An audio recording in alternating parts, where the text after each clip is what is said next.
Romanos, capítulo 9. Vamos ler os primeiros 5 versículos, amém?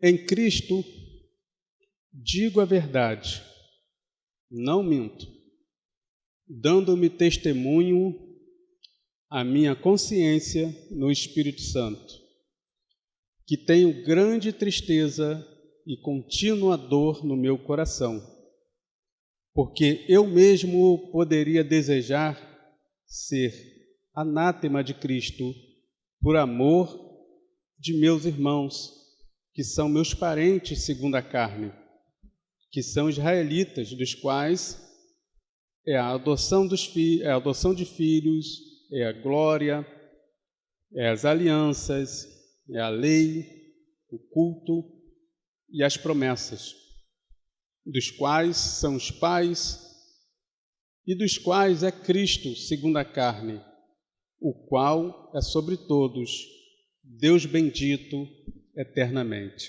Amém? Preciso dar os devidos créditos em relação a essa meditação, que é fruto da meditação que nós tivemos a oportunidade de ter ontem no encontro no lar. Então, muito do que vai ser falado aqui é contribuição dos irmãos, muito mais do que os irmãos falaram, do que eu pude estar falando. Então, preciso dar esses créditos e também quero externar meu agradecimento às contribuições que os amados irmãos que ali estiveram prestaram e deram para que hoje nós pudéssemos estar aqui compartilhando essa meditação. Essa carta, apesar de ser muito densa, com muita robustez de argumentação teológica, sobretudo em favor da justificação pela fé, nós conseguimos enxergar aqui nessa sessão alguns conselhos, alguns princípios muito práticos para a nossa vida e para a nossa caminhada cristã. O apóstolo Paulo, nessa sessão aqui, aliás, ele começa nesse capítulo 9, que vai até o 11, 9, 10 e 11, ele direciona a sua argumentação, a sua fala, em direção à situação do povo de Israel com Deus.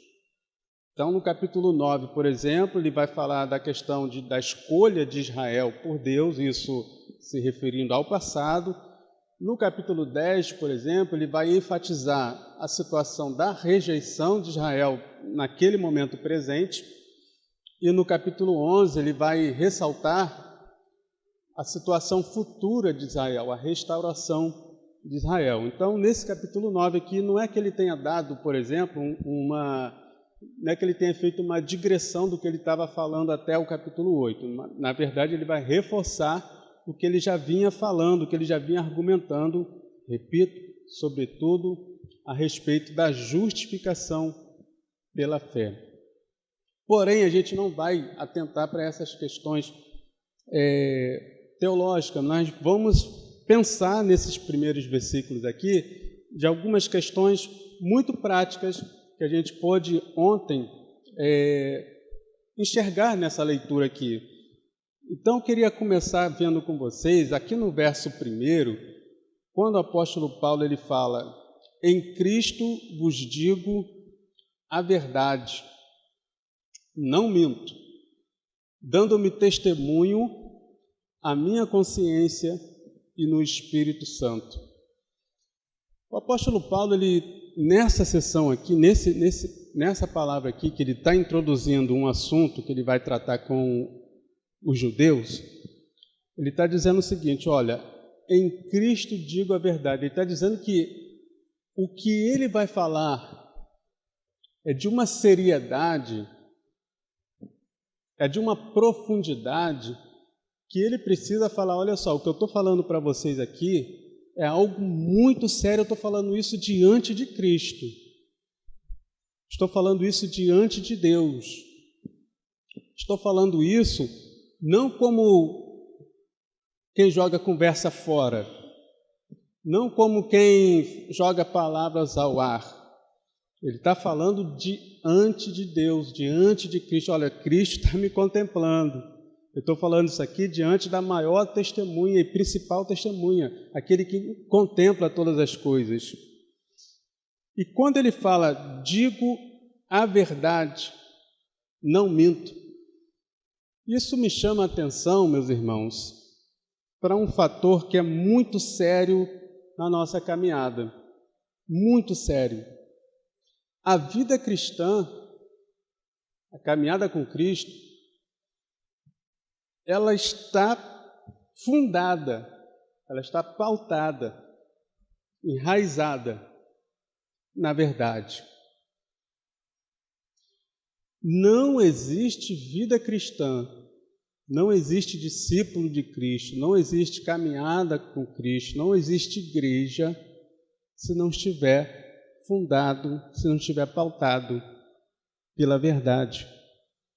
E aqui eu digo verdade no sentido puro da palavra, de ter verdade no que nós fazemos, no que nós falamos, no que nós expressamos, ter verdade no que nós proferimos, no que nós pregamos, por exemplo. Posso citar o exemplo aqui muito simples e até banal, corriqueiro. O ato de caminhar com a Bíblia na mão. Você sabe, claro que vocês sabem que quando a gente está caminhando, por exemplo, com um exemplar da Bíblia, a gente está fazendo uma proclamação, uma pregação sem palavras. Você está dizendo para as pessoas que estão à sua volta que você é cristão. Você está dizendo para os seus vizinhos que você é seguidor de Jesus. O simples ato, você não abriu a sua boca. Nós, quando portamos este maravilhoso livro e andamos pela rua expondo esse livro, nós estamos dando essa mensagem. Olha aqui, pessoal, eu sou seguidor de Jesus, eu sou cristão, amém? Eu sou a igreja do Senhor Jesus. Porém, isso precisa ser verdade, meus irmãos. Quando Paulo fala, digo a verdade, não pode ter mentira no nosso convívio, na nossa prática, na nossa maneira de viver. Se eu digo para as pessoas que eu sou servo do Senhor, eu tenho que ter uma vida de oração. Eu tenho que ter uma vida de meditação na palavra. Você está entendendo as implicações que um simples ato tem? Quando eu digo que sou cristão, eu tenho que de fato ser cristão, exercer a prática cristã, a vida cristã, uma vida de oração, uma vida de comunhão com o Senhor, uma vida de meditação na palavra, uma vida de renúncia, uma vida de congregar, uma vida de pregação do Evangelho, uma vida de perdão. Tem muitas implicações quando a gente diz, quando a gente proclama que nós somos cristãos. E isso precisa ser verdade na nossa vida. Isso precisa ser verdade na nossa conversa. Isso precisa ser verdade nos nossos pensamentos. Isso precisa ser verdade nos nossos relacionamentos, na família, no trabalho, no seio da congregação, na comunidade. Se eu me comporto como um mundano lá fora e digo para as pessoas que sou cristão, isso é mentira, irmão. Eu estou vivendo na mentira. Quem assim o faz está vivendo na mentira. Não há verdade. E a vida cristã, ela é fundada na verdade, ela é fundamentada na verdade. Então precisamos levar isso muito a sério. Muito a sério. Muito. Por mais que a gente não fique assim pensando nisso todo dia, olha, mas quando nós nos comportamos, quando nós tornamos público a nossa profissão de fé, isso precisa ser verdade. Amém? A vida cristã ela é pautada nisso. A própria palavra ela é a verdade. Tem um versículo muito conhecido em João 8,32, apesar dele ser muito citado, muito conhecido, eu gostaria de ler com os irmãos. João, no capítulo 8, no verso 32, e conhecereis a verdade, e a verdade vos libertará. Amém? E conhecereis a verdade, e a verdade vos libertará. A palavra de Deus, pelo conhecimento da palavra de Deus, pelo se debruçar na palavra de Deus. A gente sabe que é importante caminhar, é importante estar junto, é importante louvar, mas se não tiver um apego à palavra de Deus, como que vai haver libertação? Como que vai haver, por exemplo, a santificação, que é o próximo texto que nós vamos ler na oração sacerdotal de Jesus, lá no capítulo 17, ainda aqui em João capítulo 17, no verso 17 também. Tem outras passagens, mas esse verso aqui, desse capítulo, ele é bem a contento. João 17, 17 diz: santifica-os na tua verdade. A tua palavra é a verdade. Então, se somos realmente discípulos do Senhor Jesus, se estamos buscando viver uma vida de liberdade em Cristo, liberdade não é a liberdade para sair fazendo o que você quer, o que eu quero. Liberdade é nós sermos livres para adorarmos ao Senhor Jesus. A nós sermos livres, nós darmos liberdade ao Espírito Santo para Ele nos encher, nos capacitar e nos usar lá fora para sermos luz nesse mundo de trevas, para darmos sabor a esse mundo que está insípido, sem sal, sem sabor, sem graça. Isso é liberdade cristã. Eu quero essa liberdade, você também quer? Nós queremos, portanto, vamos nos debruçar sobre a palavra de Deus, meditar na palavra dia após dia, ter sede da palavra de Deus. Eu pensava isso ainda um pouco antes de vir para cá, de subir a este altar, quando falava sobre essa questão, quando pensava sobre essa questão da nossa disponibilidade para o Senhor, da nossa disponibilidade de estar participando de uma reunião como essa que nós participamos, do Encontro no Lar, a nossa disponibilidade para estarmos congregando, a nossa disponibilidade para estarmos meditando na palavra.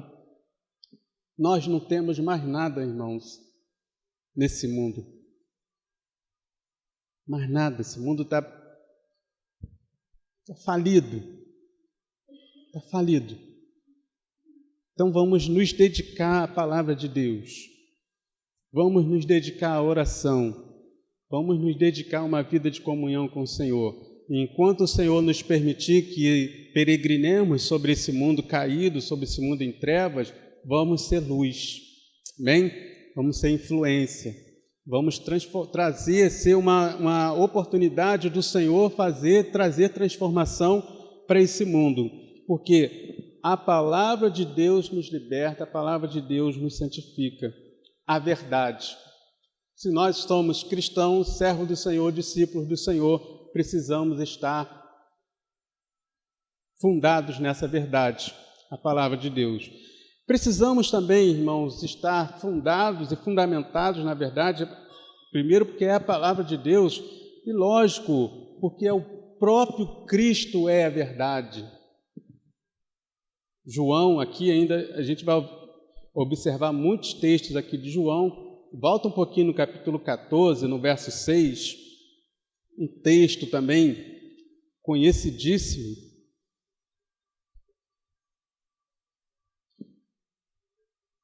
Eu sou o caminho, o quê? A verdade e a vida. Ninguém vem ao Pai senão por mim.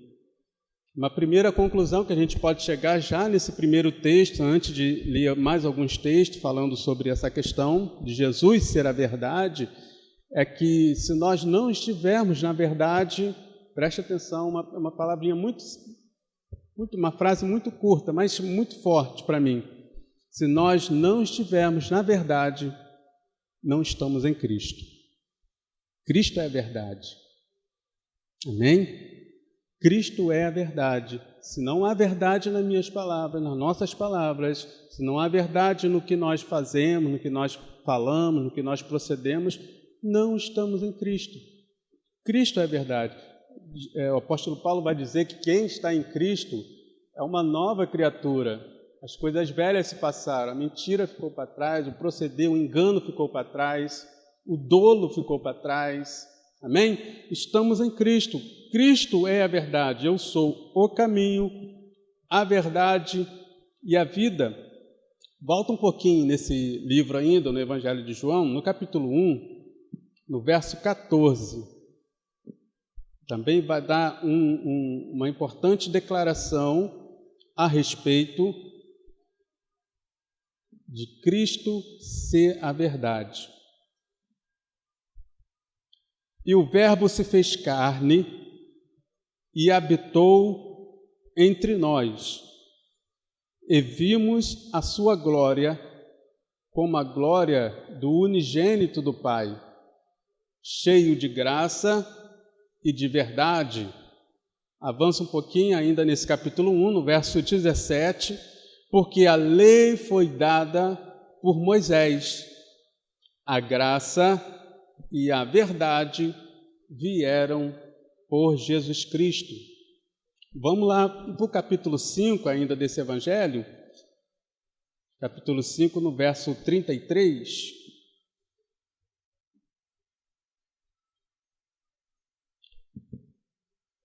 Diz assim: vós mandastes mensageiros a João, e ele deu testemunho da verdade. Ele foi o precursor de Jesus, ele deu testemunho da verdade. Capítulo 18 agora, ainda do livro de João, no verso 37.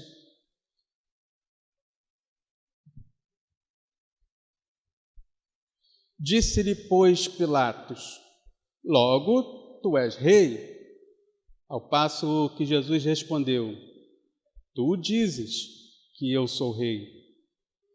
Eu para isso nasci, e para isso vim ao mundo, a fim de dar testemunho da verdade.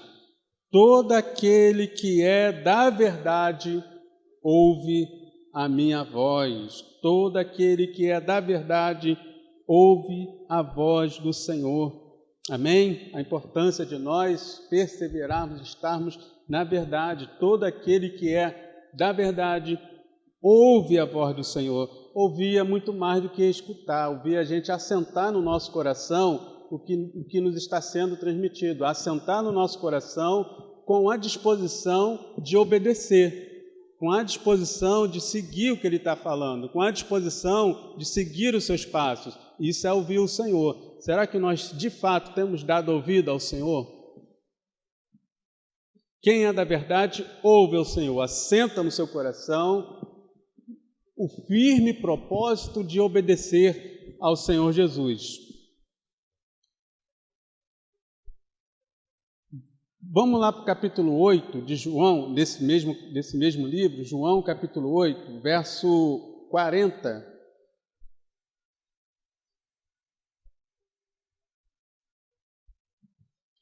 Mas agora procurais matar-me a mim, homem que vos tem dito a verdade, que Deus tem ouvido. Abraão não fez isto. Eles estão procurando matar a Jesus, que estava falando a verdade para eles, enfatizando que nem o fato deles serem filhos de Israel, de sangue, não significa que eles são descendência de Abraão, da fé. Avançando um pouquinho no verso 45 ainda desse capítulo 8, Ele vai dizer assim, 45 e 46. Mas porque vos digo a verdade, não me credes. Quem dentre vós me convence de pecado? E se vos digo a verdade, por que não credes?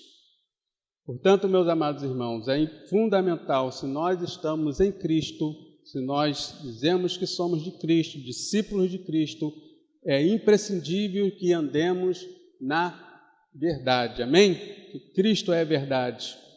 Além de a palavra de Deus ser a verdade, de Cristo ser Ele próprio ser a verdade, tem ainda admoestações bíblicas nos conclamando a andarmos na verdade. Por exemplo, Paulo, quando escreveu aos Colossenses, capítulo 3, no verso 9, ele vai falar a respeito disso. Colossenses, no capítulo 3, no verso 9. Exatamente, 3. É muito claro o texto. Não mintais uns aos outros, pois que já vos despistes do velho homem com seus efeitos. A verdade nos conduz a uma novidade de vida. Amém? A verdade nos conduz a uma nova vida, a um novo nascimento. A palavra de Deus gera em nós, gera em nós essa nova criatura. Como se nós nos tornaremos novas criaturas se nós não amarmos a palavra de Deus. Amém? Digo a verdade, não minto. Voltando lá ao texto de Romanos. Digo a verdade, não minto. É interessante que alguém pode pensar que talvez nessa expressão aqui estivesse Paulo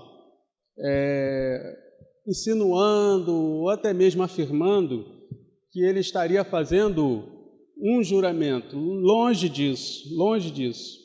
Pelo contrário, se assim ele o fizesse, ele estaria contradizendo, estaria desobedecendo ao próprio Senhor Jesus, que disse para não fazer isso. Mateus, no capítulo 5, no verso 34 e 37, vai falar a respeito disso, do não juramento, da não necessidade de não haver isso. Jesus vetou isso nas nossas relações, nos relacionamentos entre irmãos. 5,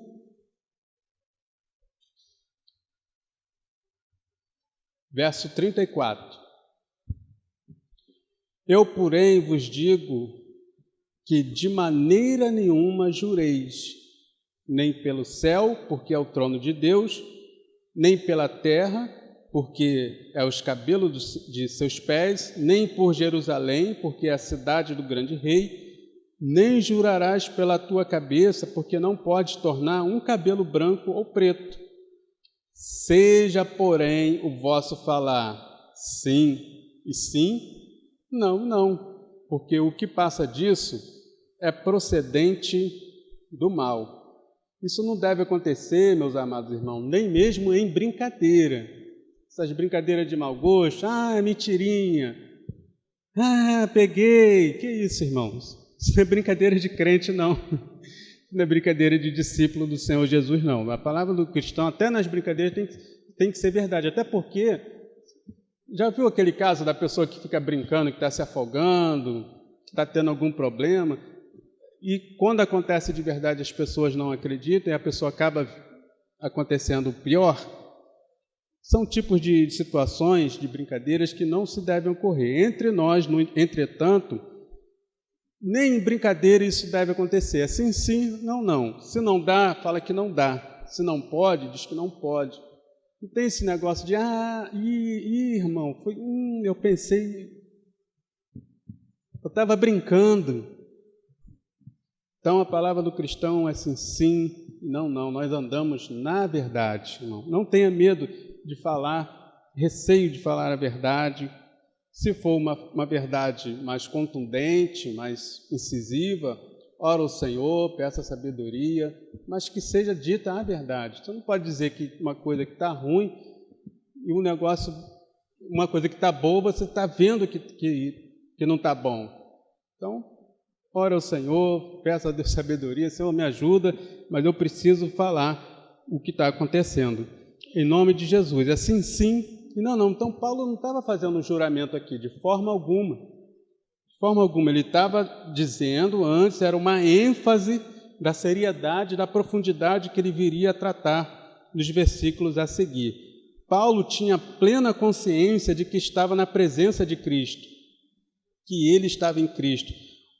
Ele usou um termo semelhante, essa questão dele ter consciência de que ele estava diante de Cristo, que Deus, o próprio Cristo, estava presenciando ele ali, estava diante dele. O que ele estava falando, olha só, estou falando isso aqui diante de Deus. Ele usou uma expressão dessa, parecida, escrevendo a Timóteo, em 1 Timóteo, no capítulo 6, ele usou uma expressão dessa parecida. 1 Timóteo, no capítulo 6, no verso 13.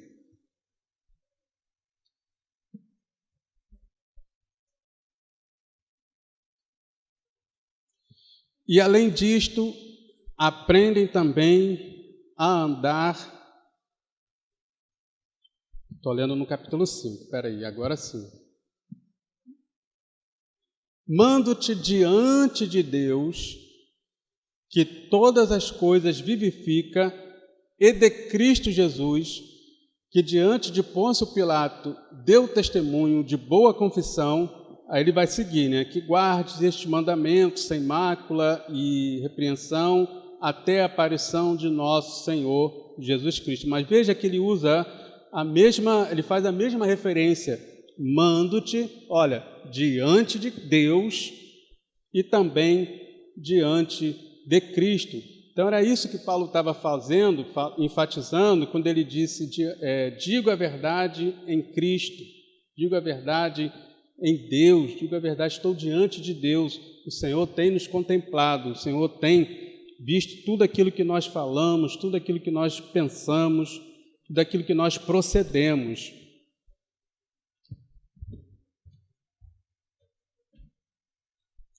Já no verso 2, ele prossegue. Então, aqui ele falou, ó, o que eu falo para vocês é diante de Deus. Paulo também, aqui ele está escrevendo, né, falando em relação aos judeus, aos israelitas, que poderiam estar acusando ele de ele ter renegado a sua descendência, a sua parentela, a sua natureza enquanto judeu, porque ele se voltou para os gentios e ao longo da carta dessa epístola ele vinha enfatizando isso, a entrada dos gentios na salvação. Então ele vai falar, olha só, o que eu estou falando para vocês aqui é verdade diante de Deus. Aí olha a bomba, olha a informação bombástica que ele vai jogar, que ele vai falar aqui no verso 2, que tenho grande tristeza e contínua dor no meu coração. Por quem? Por causa de quê? Porque eu mesmo poderia desejar ser anátema de Cristo por amor de meus irmãos, que são meus parentes, de sangue mesmo, de carne, os israelitas. Agora que interessante, né? Eu que tenho grande tristeza e contínua dor no meu coração. Ele tinha extrema compaixão pelos israelitas que estavam se perdendo, que estavam na condição de condenado. Era isso que afligia o coração de Paulo. Era isso que deixava ele com profunda tristeza, é o que ele está dizendo aqui no verso 2, grande tristeza e contínua dor no meu coração, pelos judeus, irmãos. Judeus que perseguiam ele por onde ele passava. Quando a gente pega ali as viagens missionárias dele, toda a cidade que ele parava, tinha lá um grupo de judeus perseguindo Paulo, arrastando ele pela cidade. Ainda assim, ele vai dizer que sentia grande tristeza pelo fato dos judeus não estarem participando dessa bênção. O que eu aprendo aqui, irmãos, e gostaria também de compartilhar com vocês? Será que nós estamos tendo esse sentimento de profunda tristeza pelos que estão se perdendo? Interessante que no nosso caso é até um pouco mais tranquilo, porque a gente vai ter, precisa ter esse sentimento de compaixão e de sentir essa amargura, esse aperto no coração por pessoas que a gente não conhece, por pessoas que a gente vê pela rua, que não nos perseguem. Paulo ele expressa esse sentimento pelos israelitas, pelos judeus que perseguiam ele, que jogavam ele nas prisões. Em cada cidade que ele ia, ele tinha que sair correndo, em algum momento ele era puxado no cesto, em outro momento teve um momento que ele teve que ser preso para não morrer precipitadamente. E ainda assim, ele diz que sente profunda tristeza e dor no coração por saber que os israelitas estavam condenados à perdição eterna. Então fica essa reflexão para nós: será que nós estamos de fato tendo esse zelo, essa compaixão pelos que estão perdendo? Eu lembro que quando nós conversávamos sobre isso, até citei que às vezes a gente passa por aí e vê bares cheios, casas de show, enfim, vários lugares abarrotados de pessoas, jovens, adolescentes e adultos também. E falo por mim, tá, irmãos? Deus tem misericórdia da minha vida, tenho pedido perdão a Deus por isso. Passo ali no carro, até fecho a janela para o barulho não entrar dentro do carro. Meu irmão, que isso? Que Deus me deu uma saculejada nessa questão, que mesmo que não dê para parar o carro ali, porque o ambiente é impróprio, lógico, mas pelo menos fazer uma oração, fazer uma intercessão, interceder. Então, será que nós estamos tendo isso realmente?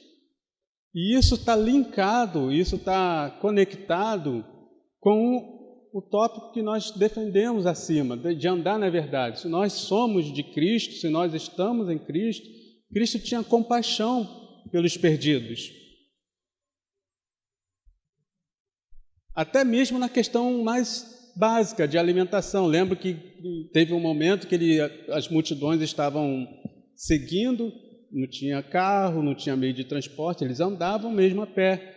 Aí Jesus olhou e teve compaixão da multidão, que ele sabia que o pessoal ia voltar também uma distância considerável, a pé e com fome. Jesus viu que eles estavam com fome, teve compaixão.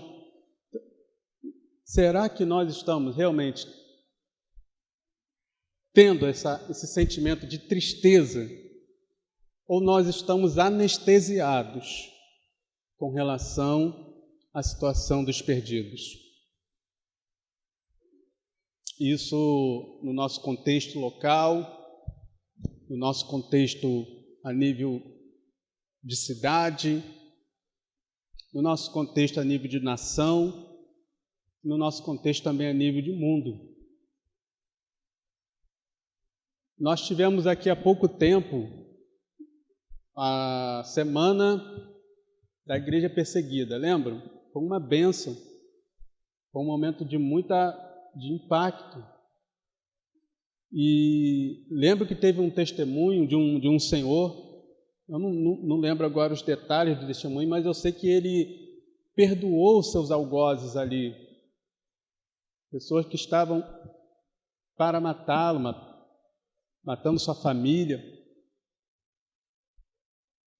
Isso é uma situação extrema, de você ter compaixão por um perdido. O Senhor ainda não nos permitiu passar por isso. Nem assim, às vezes, nós não temos essa compaixão pelos que estão perdidos. Se nós tivéssemos realmente essa compaixão, irmãos, nós teríamos mais ardor pela causa do Evangelho. Que possamos refletir sobre essa questão, irmãos. Estamos tendo, de fato, tristeza pelos que estão perdidos? Ou nos alegramos, ou falamos menos um CPF, quando um meliante vai a óbito, quando alguém falece praticando um crime? Ou nós falamos essa infeliz frase, menos um CPF. Precisamos ter compaixão, precisamos ter tristeza pelos que estão se perdendo. Isso no meio da família, no meio da comunidade, aonde quer que o Senhor nos permitir que andemos. Tem pessoas que precisam de Jesus e isso precisa nos incomodar. Isso precisa nos causar tristeza, o fato de saber que aquela pessoa está condenada. Se não estamos mais tendo essa tristeza, é porque estamos anestesiados. Então, igual Pedro estava lá em cima, lá no monte lá da Transfiguração. Pedro, Tiago, e João. Estava lá. Aí, qual foi a ideia maravilhosa que eles tiveram? Estava tão bom, imagina o céu aberto ali, todo mundo ali, Jesus glorificado e aquela presença maravilhosa. Senhor, o negócio aqui está muito bom, lá embaixo está tudo perdido. Lá embaixo você vai ver um monte de gente lá pedindo peixe, pedindo pão. Senhor, vamos ficar por aqui mesmo, Senhor. A gente faz uma cabana para o Senhor, uma para Elias, outra para Moisés e está tudo certo, a gente fica por aqui mesmo. Às vezes fazemos isso. Está tudo muito bom, está tudo muito legal e a gente fica por aqui mesmo. Precisamos ter tristeza, irmão, muito mais do que ir, porque antes de ir, é interessante isso, é importante ir, é fundamental que saiamos. Aliás, o ID é para todos nós, mas é fundamental que saiamos e que tenhamos esse ardor missionário e evangelístico, mas sentindo de fato tristeza, irmãos, compaixão pelos que estão se perdendo. Será que estamos, irmãos, realmente tendo isso, compaixão pelo nosso próximo? Paulo, em outras cartas, e aqui eu já vou finalizar, ele vai enfatizar que quando nós temos compaixão pelo nosso próximo, não é só pelos conhecidos, não é só por quem nós temos acesso. Em Gálatas, por exemplo, no capítulo 6, no verso 9 e 10, Gálatas, capítulo 6, verso 9 e 10.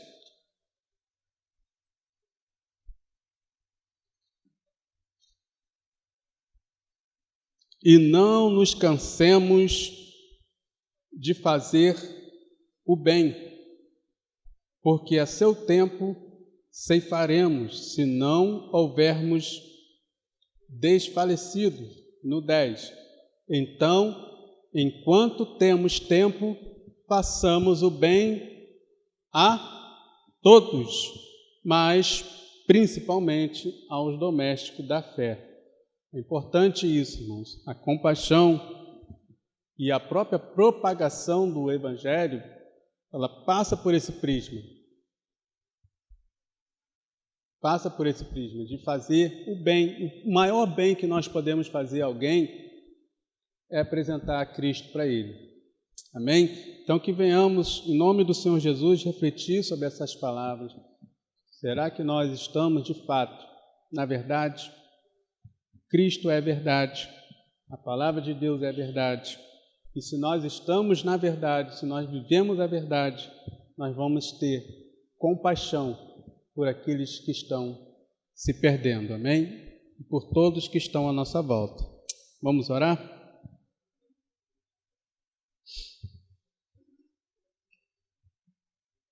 Senhor, quero te agradecer, ó Deus, pela oportunidade que o Senhor nos concedeu mais uma vez de ouvirmos, ó Pai, a Tua voz, a Tua palavra. Sei que na minha limitação, ó Deus, de repente ficou algumas lacunas, mas que o Teu Espírito Santo, meu Pai, possa estar falando em nossos corações. O Senhor é perfeito, a Tua voz é perfeita, o Teu agir é perfeito, a Tua ministração é perfeita, meu Pai. Eu suplico, Senhor, nessa noite, ó Pai, que o Senhor nos ajude, ó Deus. Que o Senhor, assim como o Senhor me confrontou, ó Pai, com esta palavra, ó Pai, e é uma confrontação que traz cura, é uma confrontação que me levanta. Que assim também esteja acontecendo, ó Pai, com algum irmão, alguma irmã, ó Deus, que neste momento também possa ter sido confrontado com a Tua palavra, ó Deus, e que ele se sinta também erguido pelo Senhor, meu Pai, desafiado pelo Senhor, estimulado pelo Senhor, meu Pai, a andar na verdade e com base, ó Deus, nesse andar na verdade, vivenciarmos o Evangelho, a vida cristã, que é amar o próximo como a nós mesmos, ó Pai. Amar o Senhor acima de todas as coisas e ao próximo. Por isso nos ajude, ó Deus, a sermos essa igreja, ó Deus, a termos esse perfil de discípulo, ó Pai. Em nome de Jesus. Amém.